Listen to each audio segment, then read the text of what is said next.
Бисмилляхи, альхамдулиллахи, ассалату вассаляму аля расулиллах. Доброе утро, дорогие друзья!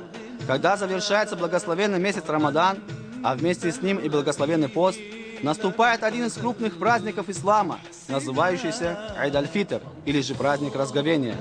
Нашим соотечественникам-мусульманам этот праздничный день больше известен под названием Ураза-Байрам или Рамадан-Байрам. Для каждого верующего праздник – это причастность к общей радости и хорошая возможность для пополнения духовного опыта. Сегодня уже немало мусульман, которые, следуя древней традиции своих благочестивых предков, проводят месяц Рамадан в соблюдении поста. И поэтому Ураза-Байрам для нас – это подлинная радость, праздник верующей души, с печалью прощающейся с Рамаданом, прекраснейшим временем в году.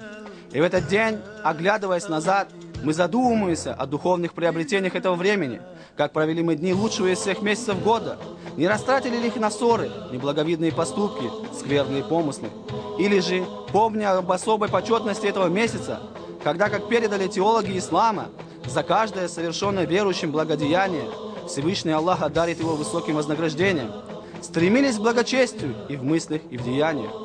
И потому Айд-аль-Фитр – это подведение итогов ушедшего месяца, когда для каждого мусульманина предоставлялась хорошая возможность усовершенствовать себя посредством соблюдения поста, большего стремления к благочестию, оказанию благотворительной помощи нуждающимся и приобретения религиозных знаний.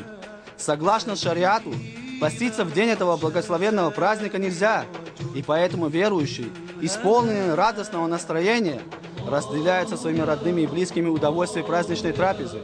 Отмечается Айд-аль-Фитр в мечети, где собирается великое множество мусульман, чтобы всем миром постигнуть радость великого праздника. Главный ритуал, совершаемый в хараме, это праздничная коллективная молитва, намаз. По ее окончании имам, воздев руки, обратится от имени исполнивших намаз к Господу с мольбой о принятии поста, о прощении грехов и спросит у Бога благополучия в этой и последующей жизни, о даровании истинного пути заблудшим и стойкости духа праведникам. В этот день принято также посещать кладбища, читать над могилами отрывки из Корана, поминая усопших мусульман и просить Всевышнего о даровании им спасения. В таком посещении мы находим еще одну пользу. Посещайте кладбища. Это напомнит вам о судном дне, сказано в одном из хадисов пророка Мухаммада, мир ему. Для верующего день праздника разговения – источник большой радости и неизбывной печали, ибо сам праздник – это расставание с прекрасным радостным временем благословенного праздника длиной в месяц Рамаданом.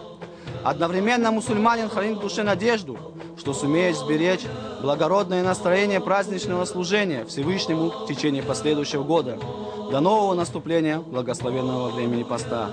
Поздравляем всех мусульман с праздником разговения Айд-аль-Фитр, Ураза-Байрамы, Джумленізге мубарек болсын.